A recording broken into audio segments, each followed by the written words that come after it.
ba beep beep ba beep beep beep beep beep beep ba. All right. Hello.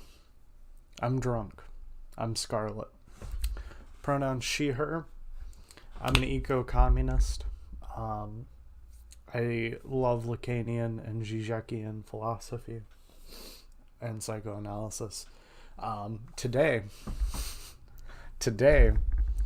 we're going over rhetoric and how the left uses it and how it's awful. Also, sorry for the chair squeaking. It's really bad. Mostly because it's 6 years old and I haven't upgraded it because I'm about to move. But yeah, basically it's awful.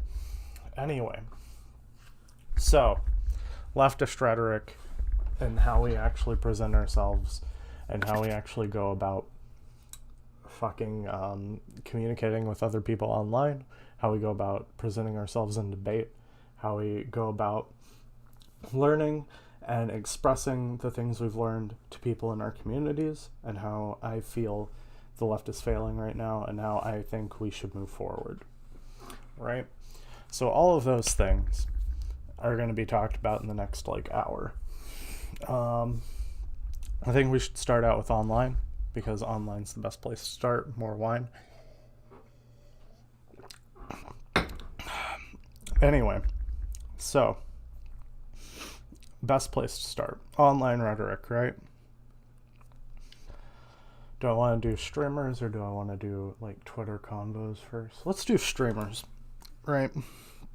So, who are the biggest online leftist content creators who do really informational content where they're speaking to other individuals, not necessarily essay content? So, for center and center left-ish, Sakudemi, you have Destiny, who's a piece of shit. Moving a little bit further left, you got Vosh, who's also a piece of shit. I'm going to throw in a smaller content creator who I think's the worst, which is Demon Mama, who has probably the worst rhetoric and is probably the most bad faith out of anyone I've ever seen online. Let's see, who else do you have? You have Xander Hall, who's an ableist piece of shit. Not a good person. You have some good debate panels, Kay's All Black Everything. Shout out to that. You should definitely check that out. One of the best debate panels and discussion panels online. You have Joe Lewis, who will talk to people, who's a really nice leftist content creator, even if he isn't as I don't think he's as radical as I think he is. I haven't seen enough of his content. I only get to tune into streams every once in a while. You have some smaller debate panels. You have a lot of leftist content creators trying to come online. You have Hasanabi, who's horrible at debating, whose actual rhetoric is garbage. Even if the message he pushes isn't terrible, I like that he's pushing a socialist agenda, even if he's horrible at it and doesn't want to step out of his comfort zone. Side note, I hate all of these pieces of garbage. None of them move past the platforms they build, except for Joe Lewis. Out of the people I'm thinking, I don't know about the debate panels and the individuals on the debate panels, but the only two that have actually stepped outside their comfort zones of their online platforms that I know of is Joe Lewis and Destiny, out of the ones I've listed. Joe Lewis, I believe, is running for office in his area, and Destiny has actually done went out and done door-to-door knocking and advocating for voting in the Senate runoffs and things like that, right? So you have people on the left, generally, if they do online content, even if they're advocating for things and even if they're putting out good messages, they don't necessarily ever do direct action. Or in the case of Philosophy Tube, she'll do a live stream, raise a bunch of money, but that's as far as she'll ever go. She'll never start community action programs. She'll never start advocating for people to actually join their communities. DSA, any of the Marxist organizations in America, any of that. or like in Britain, she'll never like say go join the Communist Party or any of that, which is all bad. You have people like, hold on, I need to refocus. I'm too drunk for this. Anyway, going back to Rhetoric specifically, you have this online debate community which pushes a like good left agenda but with horrible rhetoric, and they don't back up a lot of what they say with like facts and how they actually present themselves. So like Vosh, for example, he doesn't mind lying to his community whenever he's pushing a particular point. Like he'll just lie, like the Breonna Taylor thing, or like the Biden would have been voted by, like Mao and Marx and all of them would have voted for Biden, things like that. He takes as little effort in informing his opinion as possible, and then runs with it, and then forms his online opinions off of that. So he'll just like collect a bunch of opinions from discussions and conversations he's had without ever reading books or ever like doing research on topics he's doing outside of like his debate like research document, which is pretty decent in how it actually handles things like discrimination against POC, trans issues, Holocaust denial, all of that. Like he goes in depth on that, but he doesn't push further whenever he's actually advocating for positions in the real world, which is kind of garbage. And he should definitely be doing that, but he never does. And that's an issue, because if he's not actively trying to like increase his knowledge or like learn more about the messages he's pushing, and he focuses purely on the optics of the situation he's in and how much he can beat down his opponent without focusing on the actual empirical, like factual effort behind that, or theoretical effort behind that through like a Marxian or like anarchist perspective, he's never actually learning enough to push the positions all the way. He also never goes out and actually does like he says he has in the past, but like I'm waiting to see him push his audience to, once Corona's over, hopefully he'll push his audience to actually go and do direct action. But right now he isn't pushing anyone to do that. No one's actually going out and doing anything with the ideas he espouses. He just builds up his community, keeps it insulated.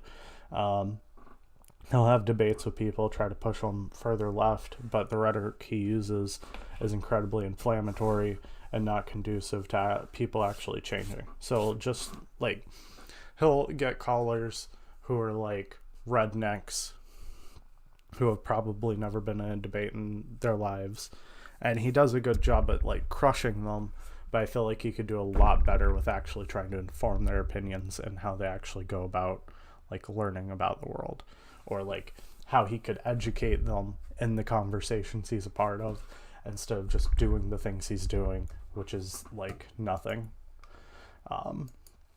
He'll like essentially just go in and like crush a person providing his points, and then like back out without ever trying to actually help the people change.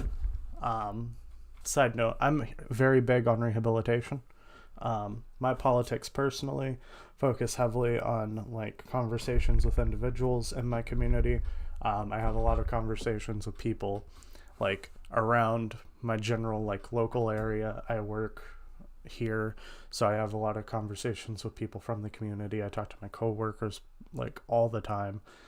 I try and push people further left as possible, like in my daily life. I do a lot of mutual aid work with people. I also go online and I help like LGBT youth like figure their way out through their transitions. I try and help them find resources. I give them like basically therapy whenever they need it. Just someone to talk to, someone to communicate with, someone to like get stuff off of their chest, so that they can have someone to actually interact with, and someone who's like been through that stuff so that they can actually like feel comfortable being who they are and like move forward in their lives, hopefully being happier and like finding ways to be happier or finding ways to deal with their families. Since a lot of the people I talk to are from really poor homes with like abusive parents and stuff like that. So I try and do a lot of like community work, if not in my physical community, but in the online communities I hang out in, right? So seeing these online content creators push political messages, and then when they're interacting with the communities, either online or offline, they aren't doing a lot. So they'll debate people, they'll fucking crush them, but they'll never actually try to change their opinion. And I get that, like, we as leftists know that it's very difficult rhetorically and like factually to change someone's opinion because of like the rabbit holes people go down and the pipelines they go down, like being pushed into the alt-right and finding ways to de-radicalize them, things like that. But I find it very important to do that. And one of the things that makes it more difficult for us to do that is the way in which we actually interact with those communities, right? So the rhetoric you see a lot online, if you're really deep in like the trans Twitter community, for example, you'll see jokes making fun of heterosexual people. You'll see jokes making fun of like monogamous people, cis people, things like that. And the rhetoric I see coming from our community, like about us, is that we should not be like judging people for things they can't change. We shouldn't be making fun of people for that. We deserve rights, we deserve respect. And I get the whole systemic like I get the systemic argument that because they aren't systemically oppressed, you can't oppress them yourself.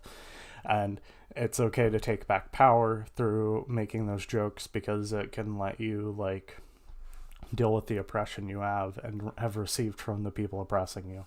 But that ultimately is actually stigmatizing us towards those communities. So they'll see the rhetoric we espouse, which is like down with the straights and the cis people, and then assume that everyone in the community is like that. And especially heavily traditionalist Christians or people on the center right will take a large offense to that because they'll think to themselves, wow, I'm a white, straight Christian male, and they're saying that everything about me is wrong, even though that person may not have ever like done anything bad to a gay person or a trans person or are very respectful to those communities. And then they'll see that disrespect coming from our communities, and then they'll be radicalized further to the right through that, because if they have that level of like support for the community and then they'll see the pushback for it, a normal straight white person who isn't like cognizant of how like people who are oppressed deal with oppression or the ways in which they're privileged, they'll just think, oh wow, these people who claim to be oppressed are just like pissing me off constantly, why should I even fucking care about their existence? Which is fine. Like, I get why you have that reaction, and that's why we need to change the rhetoric on the left. We need to push it more for actually staying consistent with our values. 1 second. Anyway, actually staying consistent with our values and actually saying, you know what, you're a straight white person who's cis. It's okay to be that. You just need to self-examine. Understand the way you're oppressing individuals or the privilege you have in the position that you have inherently.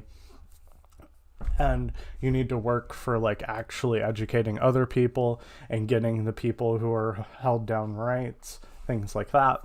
But they won't do that because of the rhetoric they're seeing come from us. We're alienating them from the communities that they should be a part of, since they're also oppressed as long as they're like below like the most bourgeois of communities. If you're a fucking middle class person and you're doing wage slavery, you're also oppressed. And the way you maintain the position in society you're in is by oppressing other people instead of focusing on actually changing the bourgeois society we live in. And if we could get people out of the attacking the different communities under the bourgeois society and get the fucking middle class and the lower class to actually work together instead of infighting fucking constantly, then we could actually get stuff done. That's all we need to do. That's all we need to do. We just need to push people to actually understand and empathize with the different communities they're a part of or aren't a part of, so that they can advocate for the rights of those communities, since advocating for the most marginalized groups in our communities gives us more security in our rights and more like freedom to actually do things without experiencing oppression. Like a good example of bad rhetoric was in the early 2010s, whenever there was a bunch of fucking blue-haired liberal feminists who don't know anything about feminism beyond the few rights they wanted to achieve for themselves. Like, they didn't give a fuck about black people. They didn't give a fuck about how black women need fucking food security, secure housing, how a lot of white women and lower income women need fucking, like, how they need security from abusive relationships, and how gun violence actually affects that, how having just your main thing be the wage gap and the ways individuals are like discriminated against in the workplace. Like, that's an okay place to start, but they don't advocate any further than the things they've already achieved or want to achieve. So white women will never advocate for secure food or housing for black women because they're already achieving the things that they want. They're already like trying to minimize pay gap. They're already trying to get more positions in without actually helping the bottom of the barrel community, who are the most disenfranchised, and trying to lift them up to be like of the same level as them in society, because they deserve that, and white women are too privileged to actually do that. And that rhetoric also alienates men who, because of capitalism and because of the way our society raises them, and the the way women help in perpetuating patriarchy, since they're already being alienated and they're seeing all of the problems being projected on them, when it is largely their fault, but is also complicit in the way white women project themselves, they'll just turn against feminism. And that, for instance, gave rise to like the incel movement and all of that. And if you don't get what I mean, for instance, hold on, I'm way too drunk for this, holy shit. Anyway, so when women say that men can't be oppressed, they aren't looking at the different ways that men have to subdue themselves, whether that be sexually, emotionally. Like, men hold power. Of course they hold power. They're at the top of our society, especially white men. Like, they're able to have the highest paying jobs. They don't have a pay gap. They just have a lot more freedoms. They don't have to worry about being sexually assaulted as much. Negatives, though, is that if they are sexually assaulted or raped, they aren't believed, or they're viewed as weak. They have their emotions repressed. A large amount of men are abused. They don't receive a lot of compliments, things like that, which leads to them like further feeling more entitled or disenfranchised to the things they crave. And from that, they'll start hating women the way women hate men, and it'll create that class conflict, or that conflict between the genders, whenever really the solution to all of the problems would be fixing capitalism and swapping to like Marxism and like fixing the issues that actually create those situations, right? I wonder how incoherent I am right now. Shit. Anyway, my point is the rhetoric that white middle-class liberal feminists used back in the 2010s gave rise to the incel movement of today, because it didn't properly address the way men were oppressed back in those like years and are still oppressed today. So instead of focusing on the feminist way they could solve their issues, men instead turned to hating women and becoming more insulated and enclosed, and like the more conservative beliefs of how they should be entitled to like women's attention, higher paying jobs, being the breadwinner, holding all of the toxic masculine culture and things like that. Also, I gotta pee. I'll be right back. Boop. Boop.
Okay, so back on topic. I'm gonna drink some water. I'm trying to slow things down. But yeah, rhetoric and how we inflame the communities that are oppressing us actively holds like the things we're pushing for back, and especially when we're being contradictory to the things we say we want and how we want society to be, it really holds back our movement. The reason why I made this stream, by the way, was because of the recent debate I saw between Demon Mama and Riley Grace Rochon, and how bad like that entire situation was, right? So Demon Mama, from the experience I've seen on the internet, is probably the most bad faith leftist content creator that I know of. She is worse than Vosh. She is worse than Destiny. And I genuinely think the only thing she cares about is gaining an audience and making money while being as inflammatory as possible. I don't think she actually cares about the position she espouses. I think she's only there to entertain her audience in order to gain money. Why do I say that? I say that because as a leftist, our job is not to be inflammatory or hate on people. It is to educate, inform, try to increase class consciousness, or increase consciousness about positions about oppressed people in order to actually change things, right?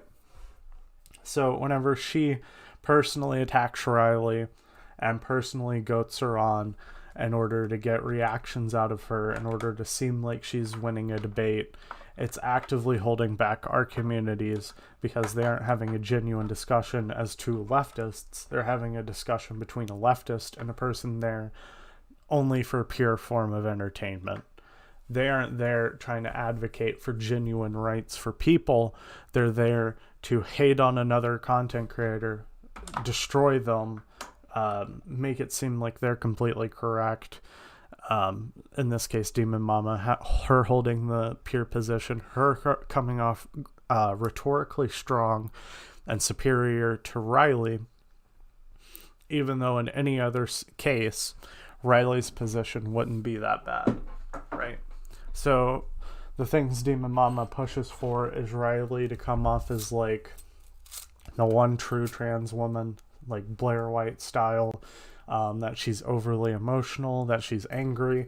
Whenever, if you watch that debate with a critical look at each individual's rhetoric, you'll see the ways that Demon Mama snipes at Riley and the way that it increasingly frustrates Riley to the point where she comes off looking unhinged, right? And that, like, if you're there purely for entertainment reasons, you fucking won. Like, you aren't there looking for a genuine discussion between two leftists about issues within our society that we can fix or, like, talk about to, like, come to better conclusions. You're purely there for entertainment. Then Demon Mama fucking whooped her ass, right? Like, there's no way you could see Riley, like, coming out of that looking good. And that's funny to me, because rhetorically Riley was doing everything fine, but the ad homs that Demon Mama implies, the lack of critical self-examination through, like, what Riley was speaking about, which was like the fallacious appeal to, like, a regression whenever you just say I identify as something and then you immediately are that thing. Not that, like, I don't have issues with Riley's take, because I do, but I see the way I would react to that as someone who actually puts in a good faith effort to change people in my community's mind. And then the way I see the online effort to change people's mind, which is just crush them optically without holding any, like, edge of good faith. So when Demon Mama, like, mocks her about her opinions or stays calm in a sense as she's trying to agitate Riley into getting further and further frustrated, or the way that Demon Mama never addresses the points Riley's giving and always sticks to her general arguments instead of actually addressing the specific points that Riley is talking about, you'll never see that, like, go anywhere for Riley, because she's already rhetorically lost, because she's not operating in bad faith. She's assuming Demon Mama is trying her best to understand her points, whenever she obviously isn't. And because she obviously isn't, there's nothing Riley can do as long as she maintains that good faith effort. She can only keep restating the point, reframing her point, trying to get Demon Mama to understand, when all Demon Mama is trying to get out of that conversation is espousing her general purpose point, which is if you identify as something, you're automatically that thing. She isn't touching on the points Riley's providing about infinite regression, about, like, furthering the understanding of, like, an internal process in which provides that. She isn't furthering an understanding about any of that. She's just trying to make Riley look rhetorically poor. You'll see a similar thing with Vosh, with how he attacks conservatives, which by all means they fucking deserve it, because they're fucking idiots. But my point is specifically that because he comes at them that way, he isn't trying to change their mind. He's only trying to come off optically superior to anyone he's having a conversation with. It isn't about the actual fact of the matter. It isn't about furthering either person's opinion or understanding of an issue. It's coming off good to an audience and coming off superior in that conversation so that he can profit and make as much money as possible. Destiny, on the other hand, very similar, but I give him a little bit more respect. If you watch his content closely, you'll see he is very, consistent in his values and consistent in how he portrays himself. Like, I know going in, he doesn't give a fuck about actually changing the person's opinion. He only wants to gain knowledge for himself, and, like, that's fine. He isn't in it politically. He's in it for like the conversation itself, which is why I give him more leeway in actually coming off that way, because he isn't trying to market himself as some fucking socialist or some fucking communist that's trying to like increase class consciousness. He's just a fucking liberal who's an idiot who wants to debate these topics, gain rhetorical strategy, or like grow rhetorically, increase his philosophy perspective. Like, that's all he's there for. Whereas Vosh has a very different message whenever he goes into a conversation. And that's what makes it wrong. That distinction. And the distinction between Demon Mama and like the way she was supposed to be coming into that conversation versus how she actually portrayed herself. And I can give you guys examples of that very easily. Give me a moment and I'll actually pull up the Twitter thread I had with her. It was pretty yikesy as far as I'm concerned, because she never actually talked about any of the points I was bringing up. She never actually addressed it. She just claimed I was bad faith the entire time, which all I was wanting to get out of that conversation was her having a basic understanding about how her rhetoric is inflammatory and how it isn't a good way of actually going about having a conversation. Because if you talk that way, and if you interact with people that way, you aren't actually trying to change in the way you're appealing to things. You aren't actually trying to improve as a rhetorician. You're just trying to keep the entertainment value going, and that's wrong.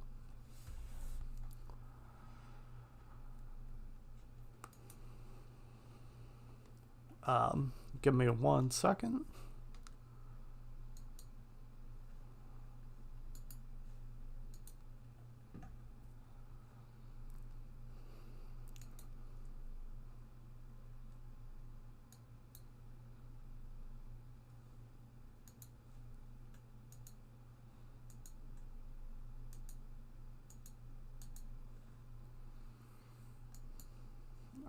That did not work. Shit.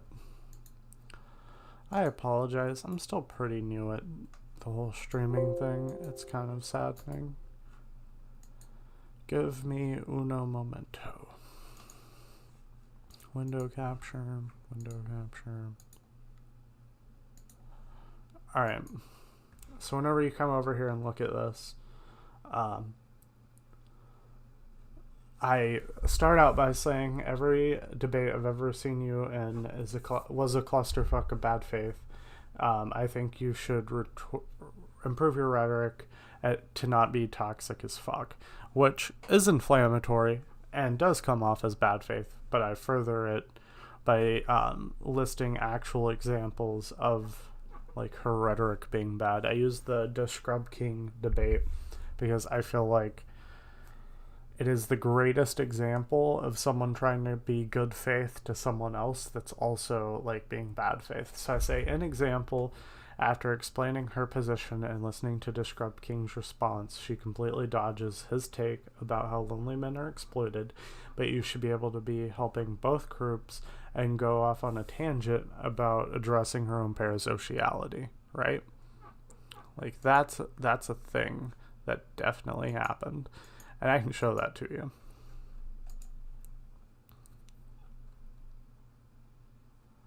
The world isn't perfect. Seems to me like the thing you'd want to push back on then is not the people who say like, hey, like I have the right to wear what I want to on stream within the TOS, and like it would seem to me then the correct action would be to defend those people and their right to do it, and not to give in like implicitly to the demands of a group that is inherently sexist. You can simultaneously say looking hot on stream is all right as long as you're not exploiting lonely people. Well, it's really funny because like it's funny you say that though, because like I talk about parasociality all the time and how so this right here, her going off on this tangent, doesn't address how he's saying you can simultaneously point out how women are oppressed on Twitch through like the way they're perceived when they dress a certain way versus streamers who are particularly going out and being as sexual as possible within the TOS guidelines in order to exploit lonely men for their money, which is a thing that happens. And both are bad.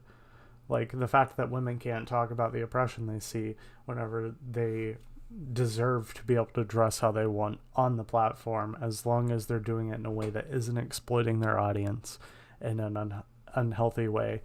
And he's saying that you can have that conversation and also condemn the women who are dressing provocatively in a way that they just want to flirt with their audience so that they can get as many donations and build up a parasocial relationship.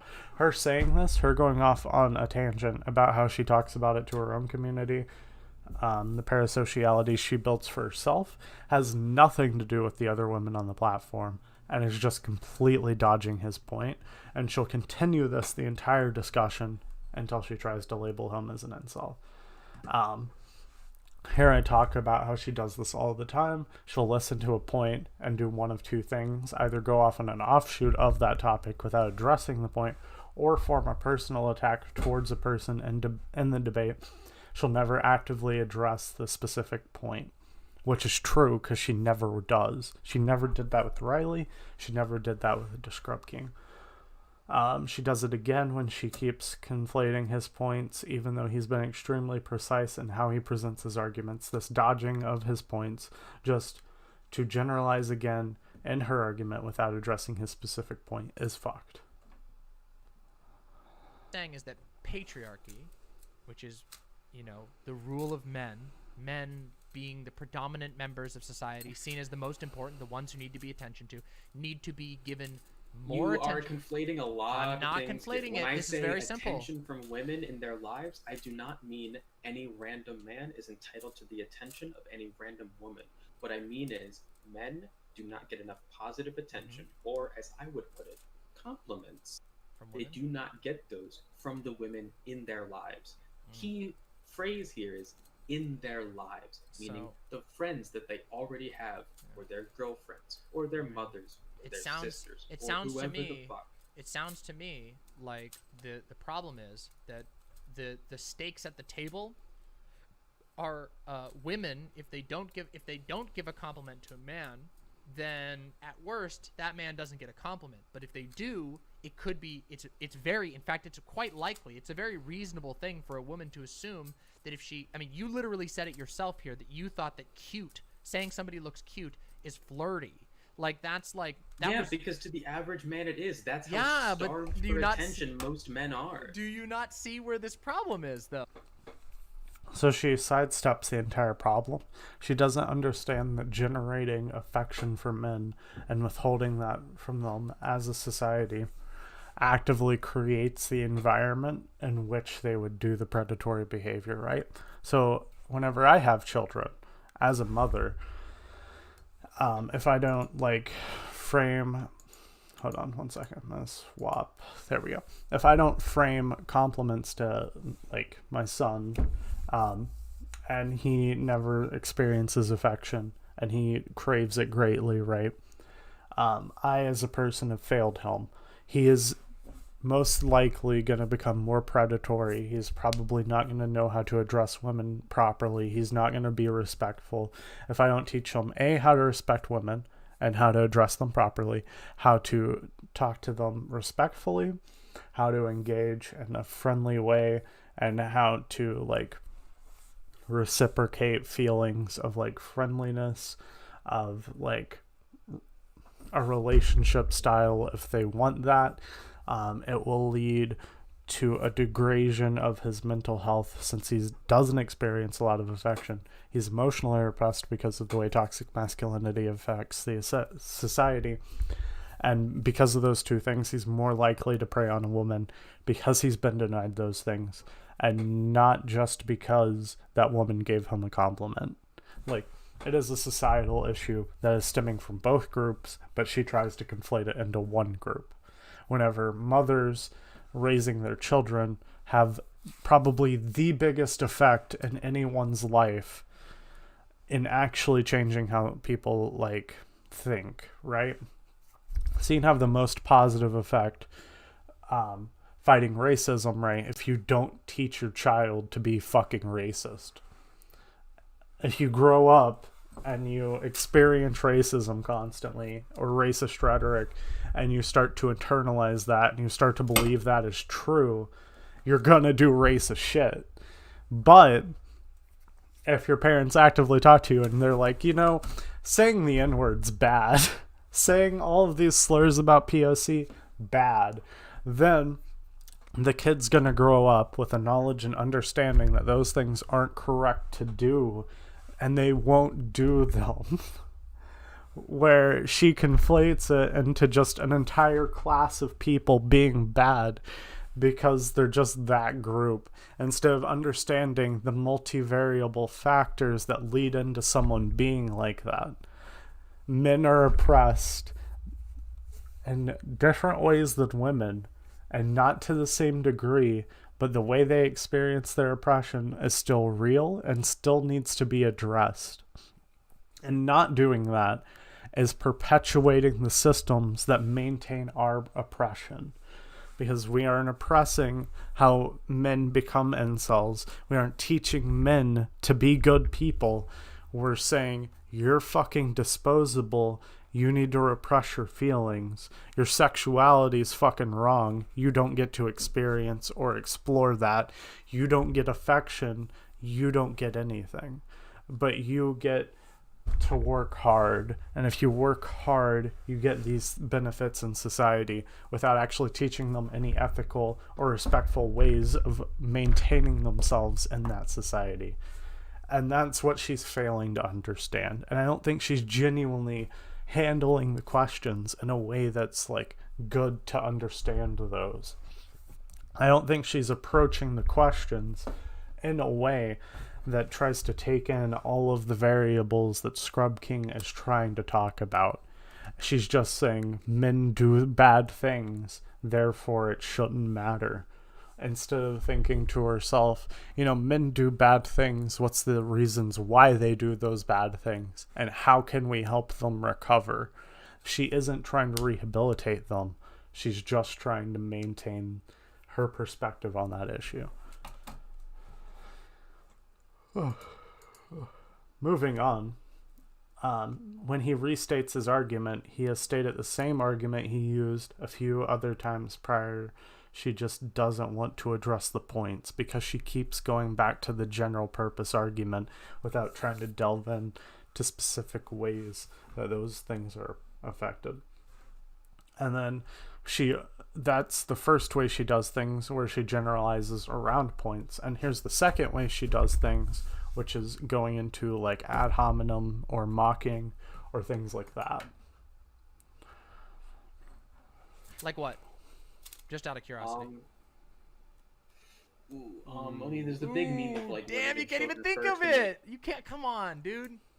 I'm literally saying it right now. Can you give me like? So this right here, the way she mocks him and the way he gets upset, is a very effective rhetorical tactic to discredit all of his opinions moving forward, because he's upset without actually addressing the way she triggered his reactions. And because she did that, and because she's coming at this in a bad faith manner, he is never going to come off in a good light, and she doesn't want him to come off in a good light, because all she wants to do optically is seem like the superior person. She wants to seem like she has the superior position, instead of actually addressing the points he's bringing up, instead of thinking to herself, I could proceed calmly and do this in a good faith effort to actually help him change and improve his opinion. If I view it as wrong, I'm just going to do these things, and he is just wrong. And that's where she fails. That is where she fails rhetorically as a leftist, because she actually isn't affecting the opinions he holds in a constructive way. It's just in a bad faith way for fucking internet points. And that's why nothing will ever change for anyone she ever interacts with, because she just comes at it in this bad faith manner. Me and her went back and forth about whether or not I was being good faith in my effort to get her to understand how her rhetoric affects the conversation she has with people. and she wasn't open in any way to actually looking at the examples I gave and noticing how her rhetoric could be inflammatory and doesn't help change anyone's position, because it doesn't, and she just doesn't want to change. And that's okay. Like, I just wish she'd be more honest about why she does what she does. Same with Vosh, to be honest, because he does the same shit. But yeah. Let's see, where do I want to go after this? Oh yeah, Twitter is I don't know how much any of you know about Lacanian, like, psychoanalytics, but the way we actually project the images that we want on other people on things like Twitter actively affects how, like, good faith we take them. So if they perform a take or say a take that we like, we enjoy that person. But as soon as, no matter how much prior context you have of that person giving good takes, as soon as they state an opinion that you don't like, because you want the social capital and because you've commodified that human being to an extent that it doesn't matter anymore, you'll automatically throw out their opinions. They don't matter. You'll cancel them. You won't actually address the way they're talking. You won't address the specific points. You'll just say, like, you're a fucking Nazi, you're a fucking lib. You'll never address the actual arguments that they're making. And because you never address the arguments that they're making, they'll never fucking change, if they even need to, because you just disagreed with that argument. You need to actually address arguments for people to understand why they are wrong, instead of just assuming that you are correct and not actually talking that position out. And you're failing every time you do that. You're making the left look bad every time you do that. It's our jobs to educate people. It is our jobs to help people improve. It is our jobs to approach things rhetorically in good faith, to actually help people understand their positions and help people grow as humans, and not to commodify them as products we can subscribe or unsubscribe to with how much we agree or disagree with them. We need to actually approach their arguments to say, oh wow, you have this bad take on women. Let's try and talk about that. Maybe you can come off as a better person. Maybe you can get a better viewpoint, instead of just saying, no, you're a fucking idiot, you're wrong, everyone never talk to this person again. This is why the left has sectioned themselves off to such a small fucking section on the internet that they'll never be able to do anything politically effective. And it's sad, because the fact that we're here is worthless. Like, we are worthless right now. We may hold what we view as correct positions, but it doesn't matter if we aren't ever changing anyone else's mind. And yeah, that's just what's been frustrating me lately. I hope all of that makes sense. I hope you had fun in the drunken rhetoric. I hope you noticed I sobered up a little bit during all of this. But yeah, have a nice day.